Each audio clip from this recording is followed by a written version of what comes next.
বরং লা ইলাহা ইল্লাল্লাহ এর হাকিকত অন্তরে ঢোকাতে হবে।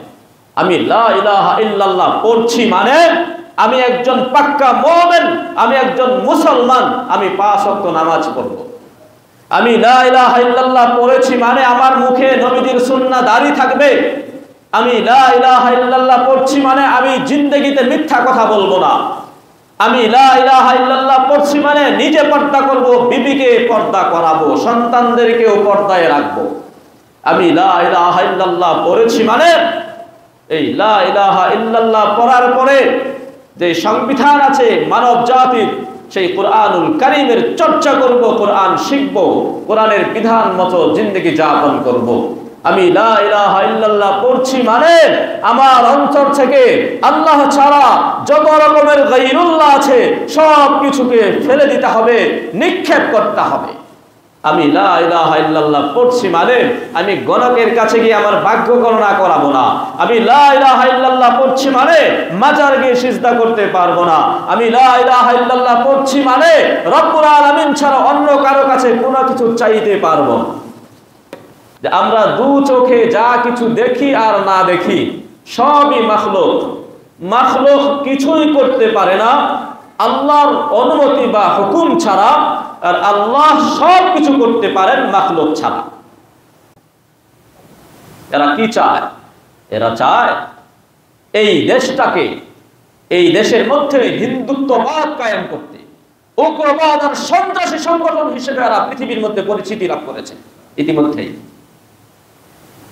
সারা পৃথিবীতে, পৃথিবীর বিভিন্ন রাষ্ট্রে ইসকন কিন্তু নিষিদ্ধ সংগঠন। আমরাও জোর দাবি জানাবো। নেহায়াত কাবিল ইহতারাম হযরত মুসল্লিয়ান কিরাম, মহান আল্লাহ জাল্লা শানুহুর দরবারে লক্ষ কোটি শুকর আর সুজুদ আদায় করছি যে মহান রব্বুল আলামিন আমাদেরকে দুনিয়ার এই ফিতনা ফাসাদের সময় সব ধরনের ফিতনা ফাসাদ থেকে, ব্যস্ততা থেকে ফারেক করে সপ্তাহের শ্রেষ্ঠ দিন জুমার দিনে পৃথিবীর সর্বশ্রেষ্ঠ ঘর আল্লাহর ঘর মসজিদে আসার সুব্যবস্থা করে দিয়েছেন। সেই রব্বে করিমের দরবারে দিল থেকে শুকরিয়া আদায় করে বলি আলহামদুলিল্লাহ। মুহতারাম হাজিরিন, সময়টা এমন চলছে, রাসূল করিম সাল্লাল্লাহু তাআলা আলাইহি ওয়াসাল্লাম ইরশাদ করে গেছেন যে এমন একটা সময় আসবে যখন আমার উম্মতের মানুষগুলোর অবস্থা এমন হবে, সকালবেলা মুমিন থাকবে তো বিকালবেলা কাফের হয়ে যাবে, বিকালবেলা মুমিন থাকবে তো সকাল করবে সে কাফের অবস্থায়। সময়টা এখন সেটাই চলতেছে। ঈমানকে টিকিয়ে রাখা মুসলমানের জন্য অত্যন্ত কঠিন হয়ে দাঁড়িয়েছে। এক তো গুনাহের পরিবেশ, আবার সারা পৃথিবীব্যাপী মুসলমানদের ঈমানি দুর্বলতা, কাফের বেঈমানদের নির্যাতনের মাত্রা বেড়ে যাওয়া, সব কিছু মিলিয়ে আমাদের ঈমানের অবস্থা অত্যন্ত শোচনীয়, খুবই খারাপ অবস্থার মধ্যে রয়েছে আমাদের ঈমান। মেরে মুহতারাম, আমি আপনাদের সামনে বিভিন্ন জুমায় কুরআনুল কারীমের বিভিন্ন জায়গায় আল্লাহ রাব্বুল আলামিন ঈমানদারদের যে পরিচয় তুলে ধরেছেন সেই বিষয়ে বেশ কয়েকটি জুমায় আলোচনা করেছিলাম।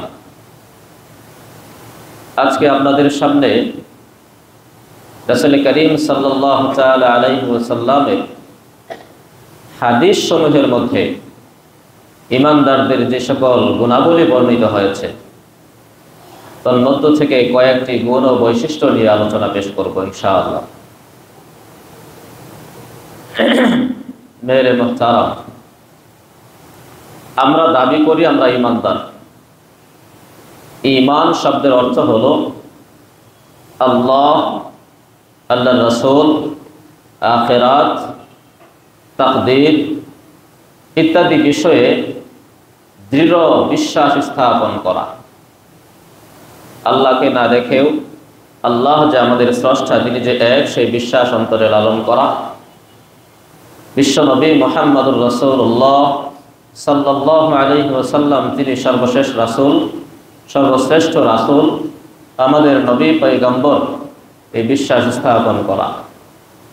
ঈমান, ঈমানের বিপরীত শব্দ হলো কুফর।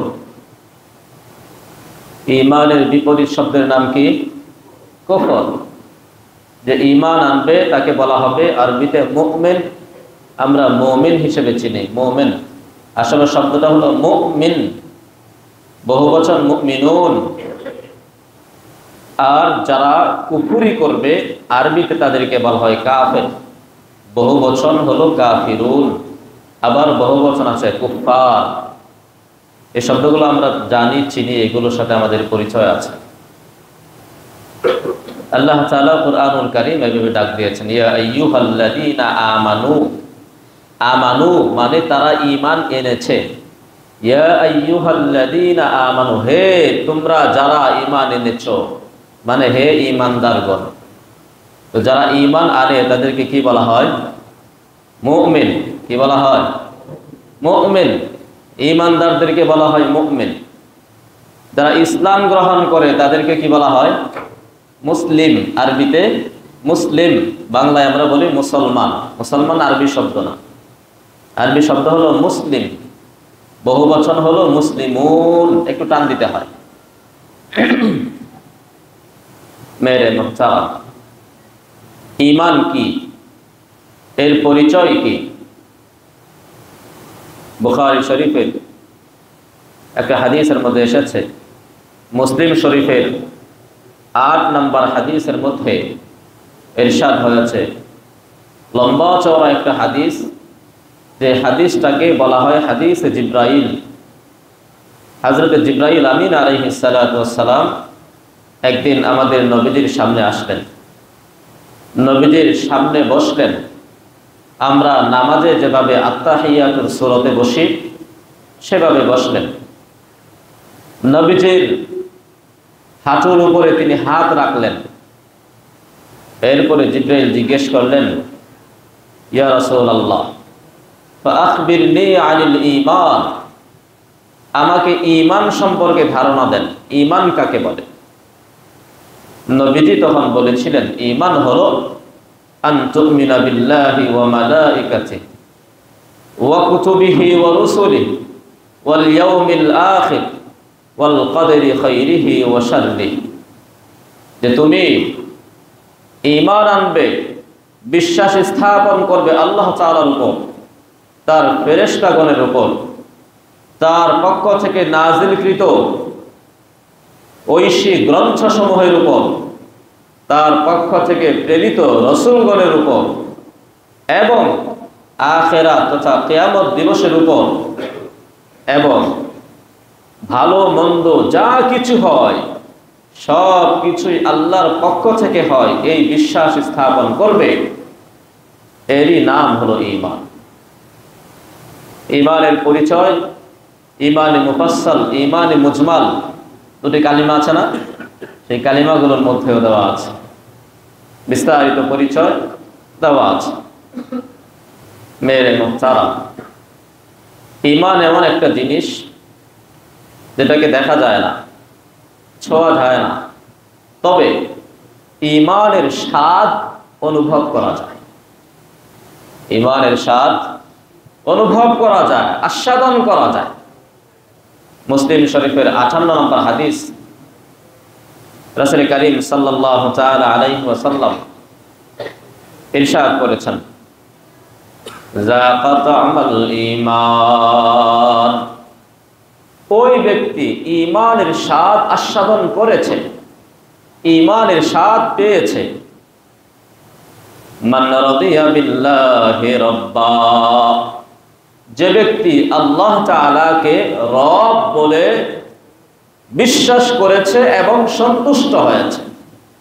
আল্লাহ রব শুধু মুখে বলেছে এমন না, রব কাকে বলে? যাবতীয় সব কিছুর বিবেচনায় সে আল্লাহ রাব্বুল আলামিনকে রব হিসেবে পেয়ে সন্তুষ্ট হয়েছে। রব শব্দের অর্থ কি? লালন পালনকারী। যিনি লালন পালন করেন তাকে বলা হয় রব, রব্বুল আলামিন, সারা পৃথিবীর লালন পালনকারী। ওয়াবিল ইসলামি দীনা, এবং ইসলামকে দিন হিসেবে পেয়ে সন্তুষ্ট হয়েছে। ওয়াবি মুহাম্মাদির রাসূলা, এবং মুহাম্মাদুর রাসূলুল্লাহ সাল্লাল্লাহু আলাইহি ওয়াসাল্লামকে রাসূল হিসাবে পেয়ে সন্তুষ্ট হয়েছে। এই তিনটা বিষয়ে যে সন্তুষ্ট হয়েছে সে ঈমানের স্বাদ আস্বাদন করেছে। ইসলামকে দিন হিসেবে পেয়ে সন্তুষ্ট মানে ইসলামের যত বিধিবিধান আছে যাবতীয় বিধিবিধানকে সন্তুষ্ট চিত্তে অবনত মস্তকে সে মেনে নিয়েছে। মুহাম্মাদুর রাসূলুল্লাহ সাল্লাল্লাহু আলাইহি ওয়াসাল্লামকে রাসূল হিসেবে পেয়ে সন্তুষ্ট মানে হলো নবীজির আদর্শকে মনে প্রাণে মেনে নিয়েছে। জীবনের কোনো একটা পদক্ষেপ নবীজির সুন্নাহর বাইরে সে ফেলে না, নবীজির সুন্নাহ বা দেখানো পথের বাইরে কোনো একটা কদম সে ফেলবে না।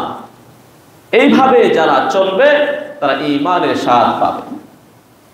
আমরা ঈমান এনেছি, আল্লাহকে বিশ্বাস করেছি রব হিসাবে, ইসলাম পেয়ে খুশি, নবী মুহাম্মদুর রাসূলুল্লাহকে পেয়ে আমরা খুশি, কিন্তু ঈমানের স্বাদ পাই না। এর কারণ হলো আমরা শুধুমাত্র মৌখিকভাবে খুশি হয়েছি, রবকে যেভাবে মানার কথা সেভাবে মানতে পারি না। ইসলামকে যেভাবে দিন হিসেবে পালন করার কথা আমরা সেটা পারি না। নবী মুহাম্মদুর রাসূলুল্লাহ সাল্লাল্লাহু আলাইহি ওয়াসাল্লামকে রাসূল হিসেবে যেভাবে মূল্যায়ন করা দরকার, যেভাবে তার পদাঙ্ক অনুসরণ করা দরকার সেটা আমরা করতে পারি না। পারি নাকি? পারি না, পারি না। কেমনে পারি? উদাহরণ দিলে অনেক মিলে যাবে অনেকের সাথে। মুহতারাম হাজিরিন, ঈমানের স্বাদ পাওয়া যাবে, হাদিসের মধ্যে আরো 3টি গুণের কথা উল্লেখ আছে। এই 3 গুণ যার মধ্যে থাকবে সে ঈমানের স্বাদ পাবে। বুখারী শরীফের 15 নম্বর হাদিস, হযরত আনাস ইবনে মালিক রাদিয়াল্লাহু তাআলা আনহু হাদিস বয়ান করেছেন। রাসূল করিম সাল্লাল্লাহু তাআলা আলাইহি ওয়াসাল্লাম ইরশাদ করেন, সালাসুন, 3 ব্যক্তি এমন আছে, 3টি বিষয় এমন আছে, মান কুন্না ফীহি ওয়াজাদা হালাওয়াতাল ঈমান, যার মধ্যে এই 3 গুণ পাওয়া যাবে সে ঈমানের নিষ্ঠতা, ঈমানের স্বাদ আস্বাদন করবে। 1 নাম্বার, আইয়াকুনাল্লাহু ওয়া রাসূলুহু আহাব্বা ইলাইহি মিম্মা সিওয়াহুমা। 1 নাম্বার, আল্লাহ এবং আল্লাহর রাসূল তার কাছে পৃথিবীর সব কিছুর চাইতে প্রিয় এবং মুহাব্বতের হবে। সব কিছুর চাইতে বেশি ভালোবাসবে কাকে? আল্লাহ এবং আল্লাহর রাসূলকে। 2 নাম্বার, ওয়া আইয়ুহিব্বাল মারআ লা ইউহিব্বুহু ইল্লা লিল্লাহ, সে অন্য কোন মুসলমানকে ভালোবাসবে শুধুমাত্র আল্লাহ রাব্বুল আলামিনের সন্তুষ্টির আশায়, অন্য কোন আশায় নয়। 3 নাম্বার, ওয়া আইয়াকরাহা আইয়াউদা ফিল কুফরি কামা ইয়াকরাহু আইয়ুকযাফা ফিন নার, ঈমান আনার পরে কুফরিতে ফিরে যাওয়াকে এমন অপছন্দ করবে যেমন অপছন্দ করে তাকে জাহান্নামে বা আগুনে ফেলে দিতে চাইলে কেউ, যে তাকে আগুনে ফেলে দিবে সে আগুনে পড়তে চাবে না, এটাকে অপছন্দ করে। ঈমান আনার পরে সে কুফরিতে আবার ফিরে যাবে, সে মুরতাদ হয়ে যাবে, এটাকে এমন অপছন্দ করবে। অর্থাৎ ঈমান এমন ভাবে আনবে পৃথিবী উল্টে যাবে, সবকিছু তছনছ হয়ে যাবে, পরিবার ধ্বংস হয়ে যাবে, নিজের জীবন চলে যাবে, ঈমানকে ছাড়বে। এইভাবে যারা ঈমানকে মজবুতির সাথে আঁকড়ে ধরতে পারবে, নবী বলেন ওয়াজাদা হালাওয়াতাল ঈমান, সে ঈমানের স্বাদ, ঈমানের মিষ্টতা অনুভব করবে। সুবহানাল্লাহ। মেরে মুহতারাম, ঈমানের প্রবেশ পথ হলো লা ইলাহা ইল্লাল্লাহ। রাসূল করিম সাল্লাল্লাহু তাআলা আলাইহি ওয়াসাল্লাম ইরশাদ করেছেন, মুসলিম শরীফের 7 নম্বর হাদিস, হযরত আবু হুরায়রা রাদিয়াল্লাহু তাআলা আনহু হাদিস বয়ান করেছেন। রাসূল করিম সাল্লাল্লাহু তাআলা আলাইহি ওয়াসাল্লাম ইরশাদ করেন, আল ঈমানু বিদ'উ ওয়া সাব'উনা শু'বাহ, ঈমানের 70-এর অধিক শাখা আর প্রশাখা রয়েছে। ফাআফদালুহা কাউলু লা ইলাহা ইল্লাল্লাহ, সর্বশ্রেষ্ঠ শাখা হলো লা ইলাহা ইল্লাল্লাহ, এই কথার সাক্ষ্য প্রদান করা। ওয়া আদনাহা ইমাতাতুল আযা আনিত তরিক, আর সর্বনিম্ন শাখা হলো রাস্তা থেকে কষ্টদায়ক কোন বস্তুকে সরিয়ে ফেলা। ওয়াল হায়াউ শু'বাতুন মিনাল ঈমান, নবীজি হাদিসের শেষে বলেছেন লজ্জা হলো ঈমানের বিশেষ একটি অঙ্গ, বিশেষ একটি শাখা। তো লা ইলাহা ইল্লাল্লাহ এটা হলো ঈমানের প্রবেশ পথ। এটা বলে ঈমানের মধ্যে প্রবেশ করতে হয়। লা ইলাহা ইল্লাল্লাহ মানে কি? নাই কোনো মাবুদ আল্লাহ ছাড়া, নাই কোনো মাবুদ আল্লাহ ছাড়া। এটা মৌখিক ভাবে না, যারা দাওয়াত তাবলীগ করে তারা এটার অর্থভাবে করে যে আমরা দু চোখে যা কিছু দেখি আর না দেখি সবই মাখলুক, মাখলুক কিছুই করতে পারে না আল্লাহর অনুমতি বা হুকুম ছাড়া, আর আল্লাহ সব কিছু করতে পারেন মাখলুক ছাড়া। এটা হলো লা ইলাহা ইল্লাল্লাহ এর অর্থ। লা ইলাহা ইল্লাল্লাহ এটাকে অন্তরে বদ্ধমূল করতে হবে ঈমানদার হতে চাইলে। মৌখিকভাবে শুধুমাত্র স্বীকৃতি দেওয়ার নাম ঈমান নয়, বরং লা ইলাহা ইল্লাল্লাহ এর হাকিকত অন্তরে ঢোকাতে হবে। আমি লা ইলাহা ইল্লাল্লাহ পড়ছি মানে আমি একজন পাক্কা মুমিন, আমি একজন মুসলমান, আমি 5 ওয়াক্ত নামাজ পড়ব। আমি লা ইলাহা ইল্লাল্লাহ পড়েছি মানে আমার মুখে নবীজির সুন্নাহ দাঁড়ি থাকবে। আমি লা ইলাহা ইল্লাল্লাহ পড়ছি মানে আমি জিন্দেগিতে মিথ্যা কথা বলবো না। আমি লা ইলাহা ইল্লাল্লাহ পড়ছি মানে নিজে পর্দা করব, বিবিকে পর্দা করাবো, সন্তানদেরকেও পর্দায় রাখবো। আমি লা ইলাহা ইল্লাল্লাহ পড়েছি মানে এই লা ইলাহা ইল্লাল্লাহ পড়ার পরে যে সংবিধান আছে মানব জাতির, সেই কোরআনুল কারীমের চর্চা করব, কোরআন শিখব, কোরআনের বিধান মতো জিন্দেগি যাপন করব। আমি লা ইলাহা ইল্লাল্লাহ পড়ছি মানে আমার অন্তর থেকে আল্লাহ ছাড়া যত রকমের গায়রুল্লাহ আছে সব কিছুকে ফেলে দিতে হবে, নিক্ষেপ করতে হবে। আমি লা ইলাহা ইল্লাল্লাহ পড়ছি মানে আমি গণকের কাছে গিয়ে আমার ভাগ্য গণনা করাবো না। আমি লা ইলাহা ইল্লাল্লাহ পড়ছি মানে মাজার গিয়ে সিজদা করতে পারবো না। আমি লা ইলাহা ইল্লাল্লাহ পড়ছি মানে রব্বুল আলামিন ছাড়া অন্য কারো কাছে কোনো কিছু চাইতে পারবো না। এটা হলো লা ইলাহা ইল্লাল্লাহর হাকিকত, ঈমানের প্রবেশ পথ। কিন্তু আমরা তো শুধু পড়ি, এটার হাকিকত কি, এর সারমর্ম কি, এর গভীরতা কতটুকু সেটা উপলব্ধি করি না। মুহতারাম হাজিরিন, ঈমানের অনেক আলামত আছে। মুসনাদে আহমদের 22,166 নম্বর হাদিস, হযরত আবু উমামা রাদিয়াল্লাহু তাআলা আনহু হাদিস বয়ান করেছেন। এক ব্যক্তি রাসূল করিম সাল্লাল্লাহু তাআলা আলাইহি ওয়াসাল্লামের দরবারে আসলেন। আয়েশা বললেন, ইয়া রাসূলুল্লাহ মাল ঈমান, হে নবী ঈমান কি? ঈমান কাকে বলে? ঈমানের আলামত কি? আমি যে মুমিন আমি কেমনে বুঝবো আমি ঈমানদার? অনেক আলামত আছে। এই হাদিসের মধ্যে রাসূল করিম সাল্লাল্লাহু তাআলা আলাইহি ওয়াসাল্লাম 2টা আলামতের কথা বলেছেন। নবী বলেন, ইদা সাররাতকা হাসানাতুকা ওয়া সাআতকা সাইয়্যাতুকা ফা আনতা মুমিন। নবী বলেন, যখন কোনো ভালো কাজ তোমাকে আনন্দিত করবে আর কোনো মন্দ কাজ তোমাকে ব্যথিত করবে, তাহলে বুঝবে তুমি একজন মুমিন। তুমি যখন মিথ্যা কথা বললে সাথে সাথে অন্তরের মধ্যে একটা ওয়াসওয়াসা তৈরি হয়েছে, হায় হায় কি বললাম, আমি তো মিথ্যা কথা বললাম, একটা কবিরা গুনাহ হয়ে গেছে। এমন মনে হয় না? একটা গুনাহ করে ফেলার পরে মুমিন মানেই তার অন্তরে একটা দাগ লাগবে, আঘাত পাবে, প্রকাশ না করলেও মনে মনে হলেও সে কষ্ট পাবে, আল্লাহর কাছে লজ্জিত হবে। আবার নেক কাজ করলে, নামাজটা পড়লে অনেক ভালো লাগে, দান সাদাকা করতে পারলে মনটা একটু ভালো লাগে, কোরআনের তিলাওয়াত শুনলে মনের মধ্যে একটা অন্যরকম ভালো লাগা কাজ করে। করে কি করে না? আমাদের ঈমানের সাক্ষ্য এটা। নবী বলেন, ইযা সাররাতকা হাসানাতুকা, যখন কোনো ভালো কাজ, কোনো নেক কাজ তোমাকে আনন্দিত করবে, ওয়া সাআতকা সাইয়্যাতুকা, এবং কোনো পাপ কাজ বা মন্দ কাজ তোমাকে ব্যথিত করবে, ফাআনতা মুমিন, তখন তুমি বুঝবে তোমার মধ্যে ঈমান আছে, তুমি ঈমানদার। সুবহানাল্লাহ। মেরে মুহতারাম, ঈমানদার।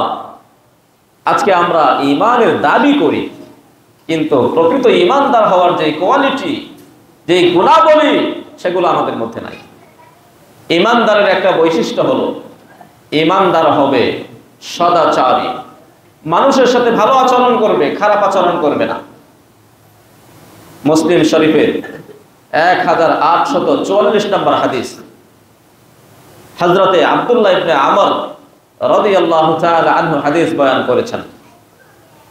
قال رسول الله صلى الله عليه وسلم من أحب أن يزحزح عن النار ويدخل الجنة فلتتركه منيته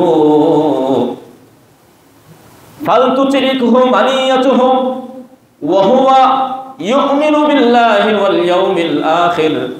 নবী বলেন, যে লোকটা পছন্দ করে যে তাকে জাহান্নামের কঠিন আযাব থেকে রক্ষা করে জান্নাতে প্রবেশ করানো হোক,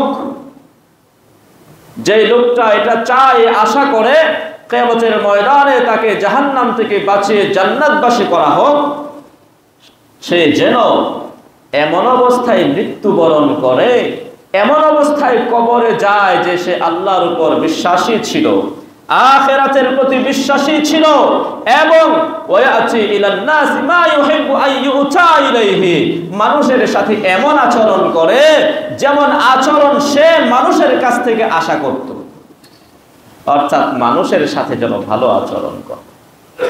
মানুষের সাথে যে লোকটা ভালো আচরণ করবে, কিয়ামতের ময়দানে রব্বুল আলামিন এই উত্তম আখলাকের বিনিময়ে তাকে জাহান্নাম থেকে বাঁচিয়ে জান্নাতবাসী করে দিবেন। সুবহানাল্লাহ। এই জন্য বিভিন্ন হাদিসের মধ্যে, বিভিন্ন আয়াতে কারিমার মধ্যেও ঈমানের পরে সর্বপ্রথম উত্তম আখলাকের কথা এসেছে। উত্তম আখলাক, ইবাদতের আগে আখলাকের কথা আছে। কারণ হলো, ইবাদত বন্দেগী আপনি যতই করেন না কেন, আখলাক যদি খারাপ হয়, চরিত্র যদি খারাপ হয়, মানুষ যদি আপনার থেকে কষ্ট পায়, মানুষ যদি আপনার ভয়ে এসে রাত্রি যাপন করে ভয়ে ভয়ে, না জানি কখন তার অনিষ্ট আইসা আমাকে করে ফেলে, তাহলে আপনি ভালো মানুষ না।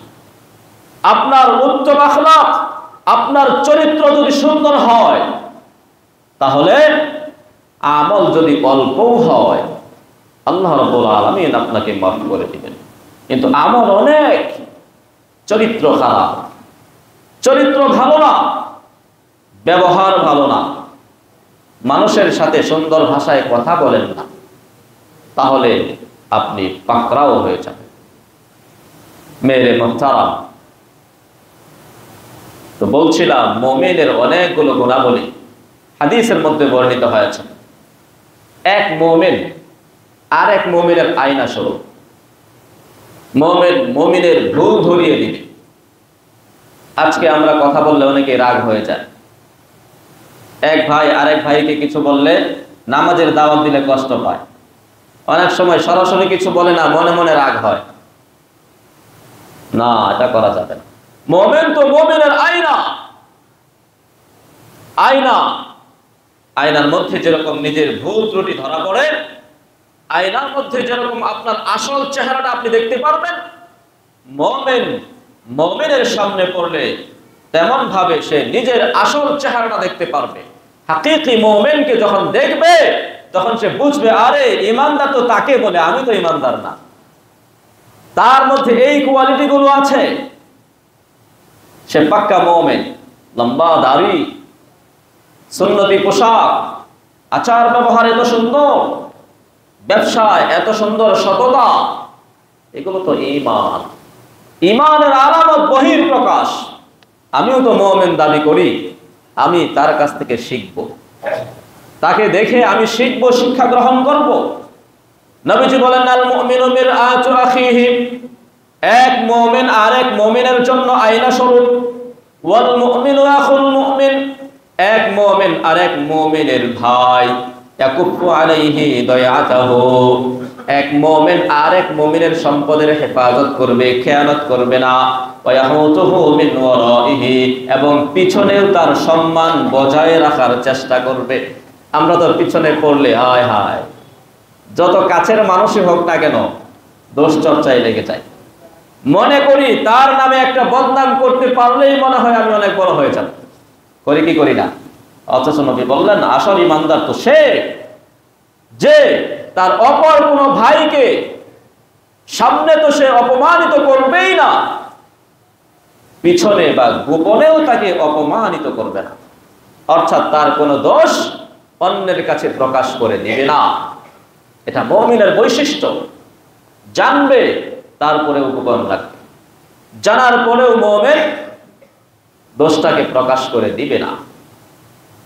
আজকে আমরা এটা করি না, উল্টা করি, আরো দোষ খুঁজি, তালাশ করি। হায় হায়, রাসূল বলেছেন মান সাতারা মুসলিমান সাতারাহুল্লাহু ফিদ দুনিয়া ওয়াল আখিরা, যে ব্যক্তি কোন মুসলমানের দোষ দুনিয়াতে গোপন রাখবে, আল্লাহ রাব্বুল আলামিন তার দোষ দুনিয়া ও আখিরাতে গোপন রাখবেন। সুবহানাল্লাহ। আমরা করি তার উল্টা। আল্লাহ বললেন ওয়ালা তাজাসসু, দোষ তালাশ করতে যেও না, খোঁজাখুঁজি করতে যেও না। অনেকেই তো আছে জানে আবার অন্যের কাছে প্রকাশ করে দেয়, এটাও অপরাধ। আবার অনেকেই অন্যের দোষ খুঁজে জানার জন্য তালাশ করতে থাকে, এটা আরো বড় অপরাধ। অনেকেই আছে অন্যের দোষ চর্চা হচ্ছে তার সামনে, সে খুব গভীর মনোযোগ দিয়ে শুনছে, এটাও অপরাধ। হ্যাঁ, আবার একদল মানুষ এমন আছে যে তার কাছে অনেকের গোপন বিষয় আছে, জানা আছে, কিন্তু সে কোনোদিন সেগুলো প্রকাশ করে না। এই লোকটা আল্লাহ রাব্বুল আলামিনের কাছে অনেক প্রিয় মানুষ। সুবহানাল্লাহ, অনেক দামি মানুষ। এজন্য নবী বলেছেন মান সাতারা মুসলিমান সাতারাল্লাহু আওরাতাহু ইয়াউমাল কিয়ামা, যে দুনিয়াতে কোন মুসলমানের দোষ গোপন রাখবে, আল্লাহ আখিরাতে তার দোষ গোপন রাখবেন। ওয়া মান কাশাফা আওরাতা আখিহি, আর যে ব্যক্তি দুনিয়াতে তার কোন ভাইয়ের কোন দোষকে প্রকাশ করে দিল, কাশাফাল্লাহু আওরাতাহু ইয়াউমাল কিয়ামা, আল্লাহ তাআলা তার দোষকে কিয়ামতের ময়দানে সমস্ত হাসরবাসীর সামনে প্রকাশ করে দিল। নাউজুবিল্লাহ। মুহতারাম হাজিরিন, এজন্য মুমিন তো এমন হবে। মুমিনের এটা বৈশিষ্ট্য। মুমিনের আরেকটা ছোট্ট বৈশিষ্ট্যের কথা বলব। মুমিন ক্রয় বিক্রয়ের সময় বা বিবাহ শাদীর সময় একজনে প্রস্তাব পাঠিয়েছে, এক বাড়িতে কোন মেয়ের জন্য বিয়ের প্রস্তাব পাঠিয়েছে।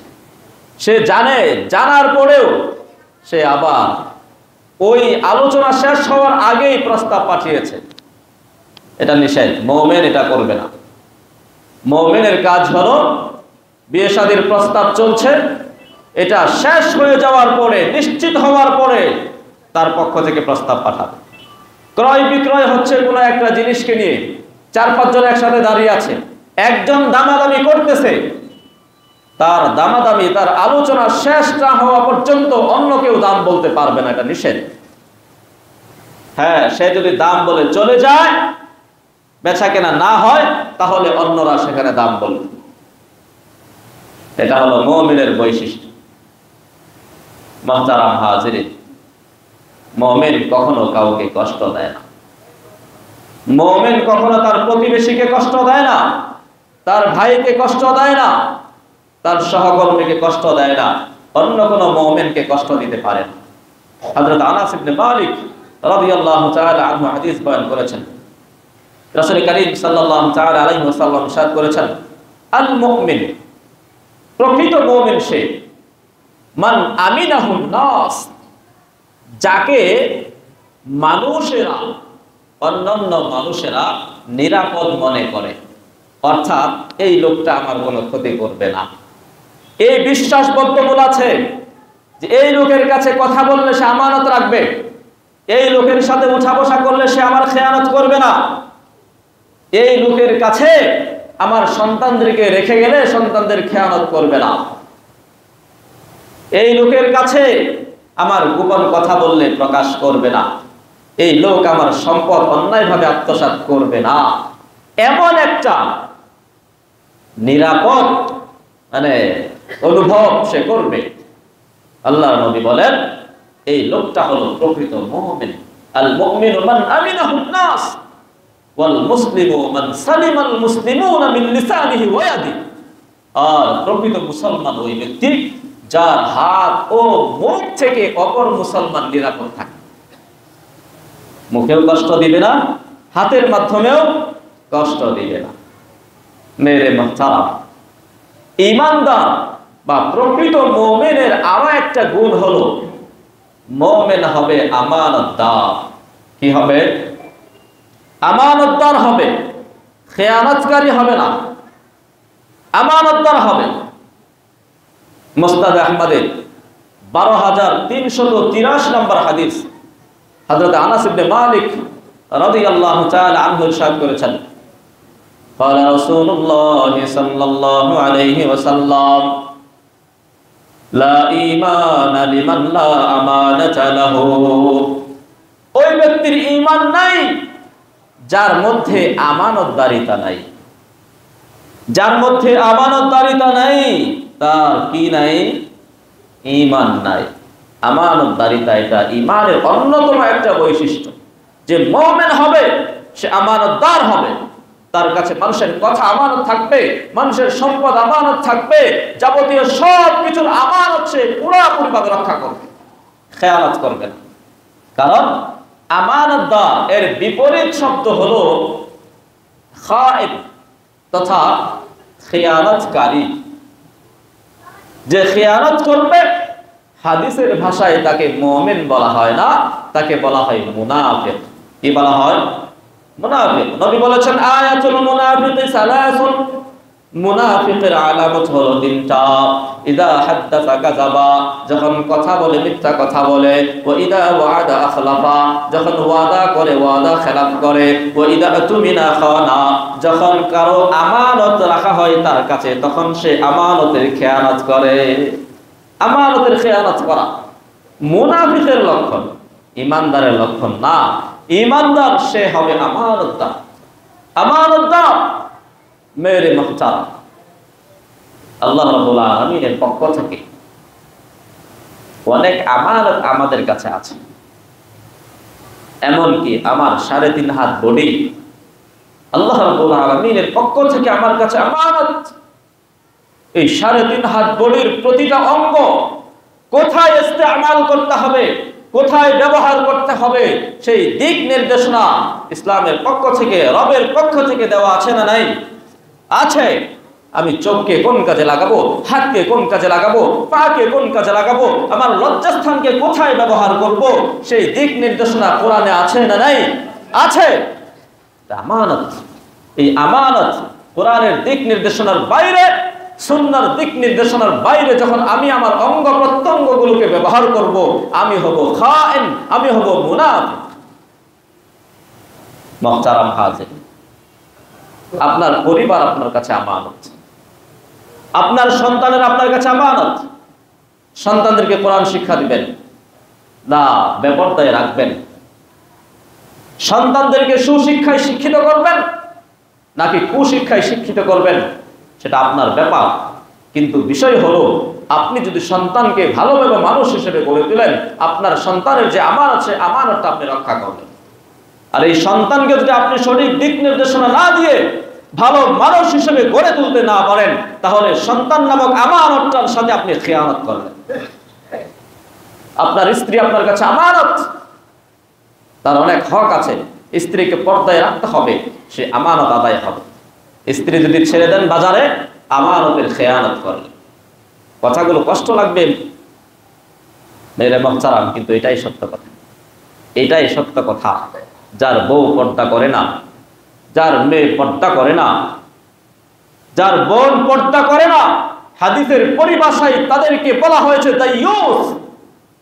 দাইয়ুস জাহান্নামের কীট। এত আদরের মেয়ে, এত আদরের স্ত্রী, এরা আপনার জাহান্নামে যাওয়ার কারণ হবে। এখন একটু শাসন করতে পারেন না, বলতে পারেন না, ওই সময় আপনার বুকের উপর পাড়া দিয়ে তারাও জাহান্নামে যাবে, আপনাকেও জাহান্নামে। মেরে মুহতারাম, এই জন্য আমানতের খিয়ানত কখনো কোনো মুমিন করতে পারে না। মুমিনের অন্যতম গুণ হলো মুমিন হবে আমানতদার। মেরে মুহতারাম, মুমিনের আরো কয়েকটা গুণ আর একটা হাদিসের মধ্যে বর্ণিত হয়েছে। বুখারী শরীফের 5593 নম্বর হাদিস। হযরত আবু হুরায়রা রাদিয়াল্লাহু তাআলা আনহু হাদিসটি বয়ান করেছেন। রাসূল করিম সাল্লাল্লাহু তাআলা আলাইহি ওয়াসাল্লাম বলেন, মান কানা ইউমিনু বিল্লাহি ওয়াল ইয়াউমিল আখির ফালা ইউযি জারাহু। যে ব্যক্তি প্রকৃত ঈমানদার, আল্লাহ এবং আখিরাতের প্রতি বিশ্বাস স্থাপন করেছে, বিশ্বাস রাখে, সে যেন তার প্রতিবেশীকে কষ্ট না দেয়। তো মুমিনের একটা গুণ হলো প্রতিবেশীকে সে কষ্ট দিবে না। ওয়ামান কানা ইউমিনু বিল্লাহি ওয়াল ইয়াউমিল আখির ফালইউকরিম দাইফাহু। নবী বলেন মুমিনের আরেকটা গুণ হলো সে তার মেহমানকে খুব মূল্যায়ন করবে, মেহমানের কদর করবে, মেহমানকে সম্মানিত করবে, মেহমানদারি করবে। বিস্তারিত আলোচনা করার সময় নেই। 3 নম্বর গুণ নবী বলেন, ওয়ামান কানা ইউমিনু বিল্লাহি ওয়াল ইয়াউমিল আখির ফালইয়াকুল খায়রান আও লিয়াসমুত। যে ব্যক্তি প্রকৃত ঈমানদার দাবি করতে চায়, সে যেন ভালো কথা বলে আর না হয় চুপ থাকে। কথা বলার প্রয়োজন পড়লে ভালো কথা বলবে, আর না হয় চুপ থাকবে। আমার মনে আছে, আমার গত জুমায় সম্ভবত এই আলোচনা আপনাদেরকে করেছিলাম, একটা হাদিস শুনিয়েছিলাম। হযরত উকবা ইবনে আমির রাদিয়াল্লাহু তাআলা আনহু নবীজির কাছে আসছেন। আয়েশা বললেন, ইয়া রাসূলুল্লাহ মান নাজা, হে নবী আমাদেরকে বলেন দুনিয়ার এই ফিতনা ফাসাদ থেকে বাঁচার উপায় কি? আখিরাতের কঠিন কঠিন ঘাটিগুলোতে আমরা কিভাবে নাজাত পেতে পারি? এরকম মুক্তির উপায় আমাদেরকে বলে দেন। মান নাজা, কেমনে বাঁচবো দুনিয়ার ফিতনা থেকে, কেমনে বাঁচবো জাহান্নামের কঠিন আযাব থেকে? নবী আলাইহিস সালাতু ওয়াস সালাম উকবা ইবনে আমির রাদিয়াল্লাহু তাআলা আনহুর প্রশ্নের জবাবে মুক্তির 3টা উপায় বলেছিলেন। কয়টা উপায়? 3টা। 1 নাম্বার নবী বলেন, আমসিকা আলাইকা লিসানাক। যদি মুক্তি পেতে চাও জবানে তালা লাগাও, জবানে তালা লাগাও, জবানকে তালা লাগাও, জবানের হেফাজত করো। এই জবান দিয়ে মিথ্যা কথা বলবা না, জবান দিয়ে কাউকে গালি দিবা না, জবানের মাধ্যমে কাউকে কটু কথা বলবা না, জবানের মাধ্যমে কারো বিপক্ষে মিথ্যা সাক্ষ্য দিবা না, এই জবানের ভিতর দিয়া পেটের মধ্যে হারাম খাবার ঢুকাবা না। সব কিছুটা ব্যাখ্যা। 2 নাম্বার, ওয়ালিয়াসাকা বাইতুকা। যদি মুক্তি পেতে চাও বাড়িকে ইবাদতের পরিবেশে তৈরি করো, বাড়িকে ইবাদত খানা বানাও। মসজিদে তো ইবাদত করবাই, বাড়িতে সময় বেশি দাও, যেন বাড়িতেও ইবাদত বন্দেগী করা যায়। দুনিয়ার ফিতনা থেকে বাঁচতে চাইলে সময় বাড়িতে বেশি দাও, বাজারে বেশি দিও না। এটার অনেক ব্যাখ্যা আছে। 3 নম্বর, ওয়াবিকি আলা খাতিআতিক। যদি বাঁচতে চাও, যদি মুক্তি পেতে চাও, অতীতের কৃত গুনাহের জন্য রবের দরবারে কান্নাকাটি করে চোখের পানি ফেলো। ওয়াবিকি আলা খাতিআতিক, এই হলো মুক্তির 3টা উপায়। মেরে মুহতারাম, তো বলছিলাম মুমিনের এটা একটা গুণ যে মুমিন কথা বলবে তো যাচাই বাছাই করে বলবে, আমি যে কথাটা বলতে চাচ্ছি এটা কতটুকু ফায়দাজনক, দুনিয়াতে কতটুকু উপকারী হবে, আখিরাতে কতটুকু উপকারী হবে। যদি উপকারী না হয়, জায়েজ হওয়া সত্ত্বেও কথা না বলা উচিত। কথাটা বলা জায়েজ, কিন্তু কোনো উপকারী না, দুনিয়ারও কোনো ফায়দা দিবে না, আখিরাতের জন্য কোনো সওয়াব অর্জন করতে পারবে না, তাহলে সে চুপ থাকবে। লিয়াসমুত, সে যেন চুপ থাকে। মেরে মুহতারাম, মুমিনের আরো একটা গুণ হলো প্রতিবেশীর কথা আগের হাদিসের মধ্যে আসছে। আরো একটা হাদিস যে মুমিন প্রতিবেশীর হকের ব্যাপারে খুব সিরিয়াস হবে, যেটা ইদানিং খুব খেয়ানত হচ্ছে। রাসূল করিম সাল্লাল্লাহু তাআলা আলাইহি ওয়াসাল্লাম ইরশাদ করেছেন, বুখারী শরীফের 5591 নম্বর হাদিস, হযরতে আবু শুরাইহ রাদিয়াল্লাহু তাআলা আনহু বলেন, আন্না নবী সাল্লাল্লাহু আলাইহি ওয়াসাল্লাম قال ওয়াল্লাহি লা ইউমিন ওয়াল্লাহি লা ইউমিন ওয়াল্লাহি লা ইউমিন। নবী কসম করেছেন 3 বার। কয়বার? 3 বার কসম করে বলেন আল্লাহি লা ইউমিন, আল্লাহর কসম সে মুমিন না। ওয়াল্লাহি লা ইউমিন, আল্লাহর কসম সে মুমিন নয়। ওয়াল্লাহি লা ইউমিন, আল্লাহর শপথ সে মুমিন নয়। সাহাবারা বললেন, মান ইয়া রাসূলুল্লাহ, ইয়া রাসূলুল্লাহ কার কথা বলছেন? 3 বার কসম করে বলছেন ওই লোকটা মুমিন না। ওই লোকটা কে? নবীজি বলেন, ওয়াল্লাযী লা ইয়ামানু জারুহু বাওয়াইকাহু, যার অনিষ্ট থেকে, যার ক্ষতি থেকে তার প্রতিবেশী নিরাপদে থাকে না, ওই লোকটা মুমিন নয়। কত কঠিন কথা। নবীজি কসম করে বলছেন, প্রতিবেশী যে হোক না কেন, প্রতিবেশী মুমিন হোক, প্রতিবেশী কাফের হোক, প্রতিবেশীর হক আছে। ইসলাম কাফের প্রতিবেশীর সাথেও ভালো আচরণ করার, সৎ আচরণ করার নির্দেশ প্রদান করেছে। মেরে মুহতারাম, প্রতিবেশীকে আমরা বিভিন্নভাবে কষ্ট দিই, এগুলো পরিহার করব। বিয়ে শাদীর অনুষ্ঠান করি, এমনি স্বাভাবিক অনুষ্ঠান করি, গান বাজনা এত উঁচু আওয়াজে আমরা মাইক ছেড়ে দেই, পাশের বাসার মুরব্বী বাবাটাও ঘুমাতে পারে না, বাচ্চাগুলো ঘুমাইতে পারে। এই যে একটা কষ্ট দিচ্ছেন আপনি, কবিরা গুনাহ, কবিরা গুনাহ। আপনি তো সাধারণ মনে করতেছেন যে বাচ্চা কাচ্চা মাইক বাজাইতেছে বা একটু অনুষ্ঠান করতেছি, ওই লোকটা কিন্তু জানালার গ্লাস লাগাইয়াও ঘুমাইতে পারতেছে না, হার্ট অ্যাটাক করে অনেক সময় ফটকা ফোটায়। আমরা শুনেছি না যে বাচ্চারা মারা গেছে ফটকার আওয়াজে, পত্রিকায় খবর এসেছে। কত মারাত্মক গুনাহ। যেন প্রতিবেশীর ব্যাপারে নবীজি এত বেশি তাগিদ করেছেন যে ঈমানদার তো প্রতিবেশীর ব্যাপারে এত বেশি সিরিয়াস হবে। আম্মা জান আয়েশা বলেন, নবীজি প্রতিবেশীর ব্যাপারে এত বেশি বলতেন, আমার মনে হয় প্রতিবেশীদেরকে তার পরিবারের সদস্য হিসেবে মনে করবেন, গণ্য করে নেবেন। মেরে মুহতারাম, অন্য হাদিসের মধ্যে আসছে, ওই ব্যক্তি প্রকৃত মুমিন না যে পেট ভরে আহার করেছে অথচ তার প্রতিবেশী ক্ষুধার্ত অবস্থায় থেকেছে। প্রতিবেশী ক্ষুধার্ত অবস্থায় আছে, খাইতে পারছেন, আপনি জানেন চিনেন, আপনি খুব খাচ্ছেন, তার খোঁজ খবর নিচ্ছেন না।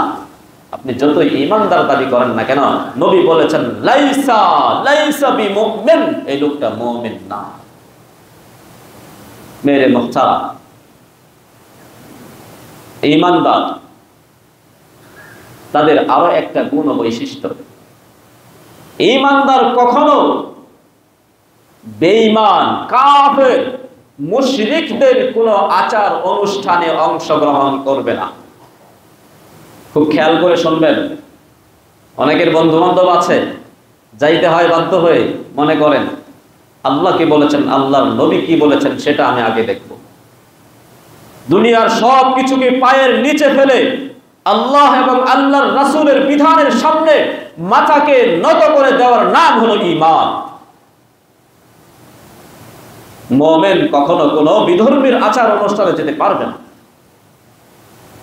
হযরত আব্দুল্লাহ ইবনে আমর রাদিয়াল্লাহু তাআলা আনহু হাদিস বয়ান করেছেন, মান বানা বিবিলাদিল আআজিম ওয়া সানাআ নাইরুজাহুম ওয়া মাহজানাহুম ওয়া তাশাব্বাহা বিহিম হাত্তা ইয়ামুতা ওয়া হুয়া কাযালিক হুশিরা মাআহুম ইয়াওমাল কিয়ামাহ। যে ব্যক্তি কোন কাফের মুশরিকদের আচার অনুষ্ঠানে অংশগ্রহণ করেছে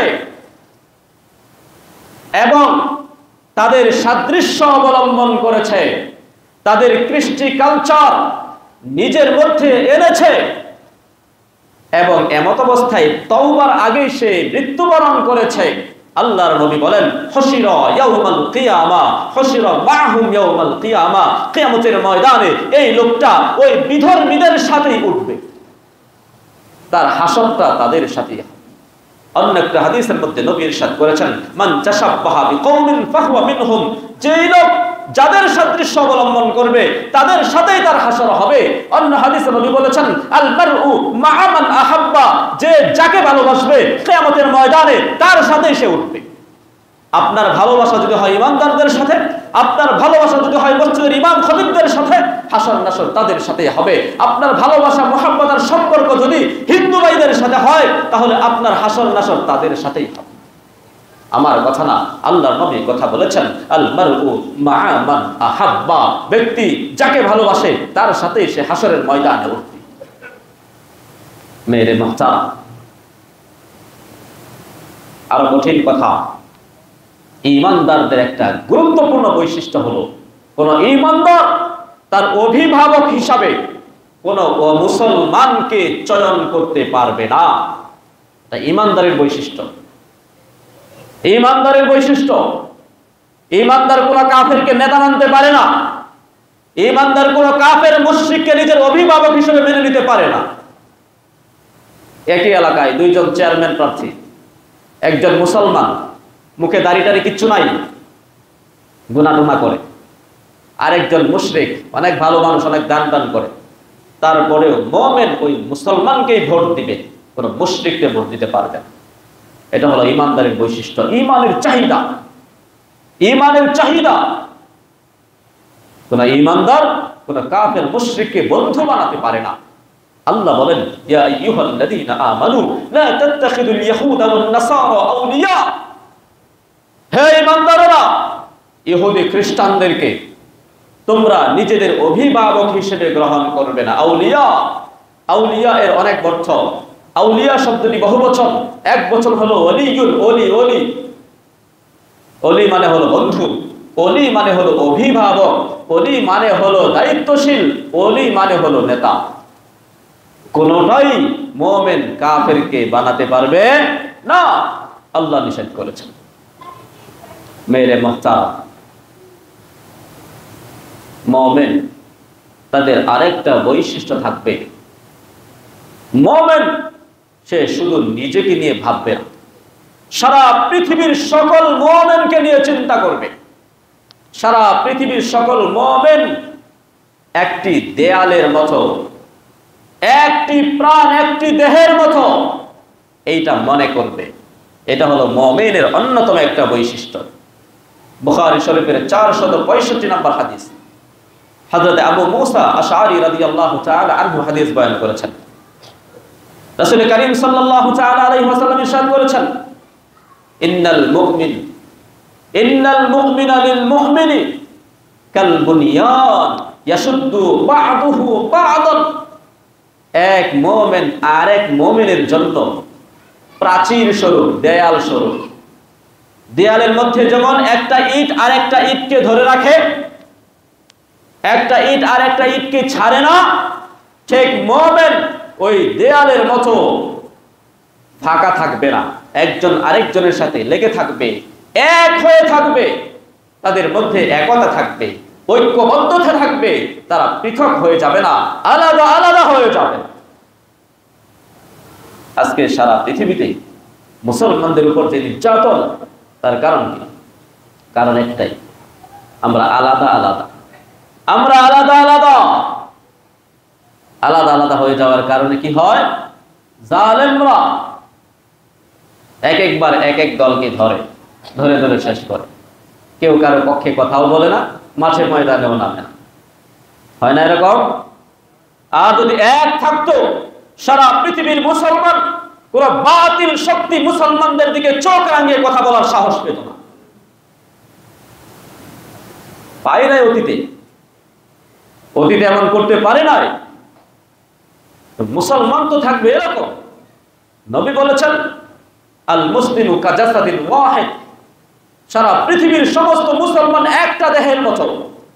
ইযা ইশতাকা উযবুন তাদাআ লাহু সাইরুল জাসাদ, দেহের একটা অঙ্গ যখন আঘাতপ্রাপ্ত হয়, পুরা বডি যেরকম ব্যথিত হয়, পৃথিবীর কোন এক প্রান্তে কোন একজন মুসলমান যদি ব্যথিত হয়, নির্যাতিত হয়, সারা পৃথিবীর আনাচে কানাচে ছড়িয়ে ছিটিয়ে থাকা সমস্ত মুসলমান তার ব্যথায় ব্যথিত হবে। সমস্ত মুসলমানের কলিজায় আঘাত লাগতে হবে। আমি ঈমানদার, আমার চোখের সামনে আমার একজন ঈমানদার ভাইকে কাফের বেঈমানরা কুপিয়ে কুপিয়ে হত্যা করবে, আমার মধ্যে যদি সামান্যতটুকু ব্যথা না লাগে, তাদের প্রতি ঘৃণা না আসে, আমি প্রকৃত মুমিন দাবি করতে পারবো না। মেরে মুহতারাম, তো মুমিন তো এমন হবে না, এক বডি, এক আত্মা, এক দেহ, এক প্রাণ। সে কি করে সেটা দেখার সময় নেই। সে আলিয়া মাদ্রাসায় পড়েছে, কওমিতে পড়েছে, আহলে হাদিস নাকি মাযহাবি, লাগান মাযহাবি, এগুলো দেখার সময় নেই। মুমিন তো, মুসলমান তো, ঈমানদার তো, সে তো লা ইলাহা ইল্লাল্লাহ এই কালিমায় বিশ্বাসী। ভাগাভাগি করলে চলবে না, এটা হলো ঈমানদারদের বৈশিষ্ট্য। মেরে মুহতারাম, আলহামদুলিল্লাহ আছে মুসলমানদের মধ্যে সেই একতা আছে, মুসলমানদের মধ্যে সেই ঐক্যবদ্ধতা আছে। না থাকলে তো মুসলমানদেরকে কবেই ঘায়েল করে ফেলত। আছে, যেখানে আছে, যেই দেশে আছে, যেই সমাজে আছে, ওই সমাজের ইতিহাস দেখেন, সেই সমাজে বাতিল শক্তি নাই, আছে কিন্তু পরাজিত অবস্থায় আছে। আমার মুহতারাম ভাইরা, আমাদের মুসলমানদের অবস্থা এত খারাপ, এত নাজুক, এর অন্যতম কারণ এইটা, মুসলমানরা আমরা নিজেদের মধ্যে ভেদাভেদ এত বেশি বেড়েছে, চোখের সামনে কাফের মুশরিকরা আমাদের উপর নির্যাতন করছে, আমরা কথা বলছি না। মাঠে ময়দানে নামা তো দূরের কথা, অন্তর থেকে ঘৃণাও করি না। কথা বলতে তো অনেক ভয় লাগে, না জানি কি হয়ে যায়। হ্যাঁ, বাংলাদেশের কত বড় বড় নেতা পাশ কাটিয়ে চলে যায়, প্রকাশ্যে ইসকনের নামটা মুখে দিতে পারে না, আছে না এমন? ভয় পায়। চট্টগ্রামে অ্যাডভোকেট সাইফুল ইসলাম আলিফ সাহেবকে হত্যা করা হয়েছে নির্মমভাবে, আপনারা দেখেছেন? দেখেছেন? এই সন্ত্রাসী উগ্রবাদী সংগঠন ইসকনের সদস্যরা তাকে নির্মমভাবে হত্যা করেছে। এই সাহস তারা কোথা থেকে পাইল? চট্টগ্রামে কি মুসলমানদের সংখ্যা কম? সংখ্যা কম না, কিন্তু ইসকনের সদস্য কয়জন আছে? হিন্দু ভাইদের সংখ্যা কত আছে বাংলাদেশে? এত সাহস কেমনে পায়? মেরে মুহতারাম, চিন্তা করতে হবে, চিন্তা করতে হবে তাদের শিকড় কত মজবুত আর আমরা কত দুর্বল। চোখের সামনে একজন মুসলমানকে নির্মমভাবে কুপিয়ে কুপিয়ে হত্যা করলো, আর আমি তার পক্ষে একটা কথাও বলতে পারি না, আমি কেমন মুসলমান? মেরে মুহতারাম, এদের ব্যাপারে সোচ্চার হতে হবে, আমাদের জানতে হবে। আমরা অনেক সময় দরদ দেখাই, টিভিতে যা দেখি, রেডিওতে যা শুনি, পত্রপত্রিকায় যা পড়ি, সেগুলোকে বিশ্বাস করে অনেক সময় তাদের প্রতি আমরা খুব দয়াপরায়ণ হয়ে যাই। একটা কথা স্পষ্ট করে বুঝতে হবে, সনাতনী হিন্দু সম্প্রদায় আর এই ইসকন এটা কিন্তু এক না। খুব খেয়াল করে শুনবেন, সনাতনী হিন্দু সম্প্রদায়ের সাথে মুসলমানদের বসবাস হচ্ছে শত শত বছর ধরে। কোথাও কোনো মুসলমান কোনো হিন্দুর বাড়িতে আঘাত করে না, কোনো হিন্দু কোনো মুসলমানের বাড়িতে আঘাত হামলা করে না। শত শত বছর ধরে এই সাম্প্রদায়িক সম্প্রীতি চলে আসছে। কোথাও যদি কোনো অঘটন ঘটে থাকে, মাঝে মধ্যে ঘটে, এগুলো হলো রাজনৈতিক কারণে হয়, রাজনৈতিক বলির শিকার হয়। তো স্বাভাবিকভাবে একই এলাকায়, একই পাড়া, একই মহল্লায় হিন্দু মুসলমান বসবাস করছে না? শত শত বছর ধরে বসবাস করতেছে, মারামারি নাই। আমি জানি আমাদের এলাকায় ওরকম আছে, শত শত হিন্দু বসবাস করে আমাদের এলাকার ধোবাউড়া, হালুয়াঘাট, নেত্রকোনার দুর্গাপুরে, নামগুলো হিন্দু, কোনোদিন কোনো মারামারি হয় না।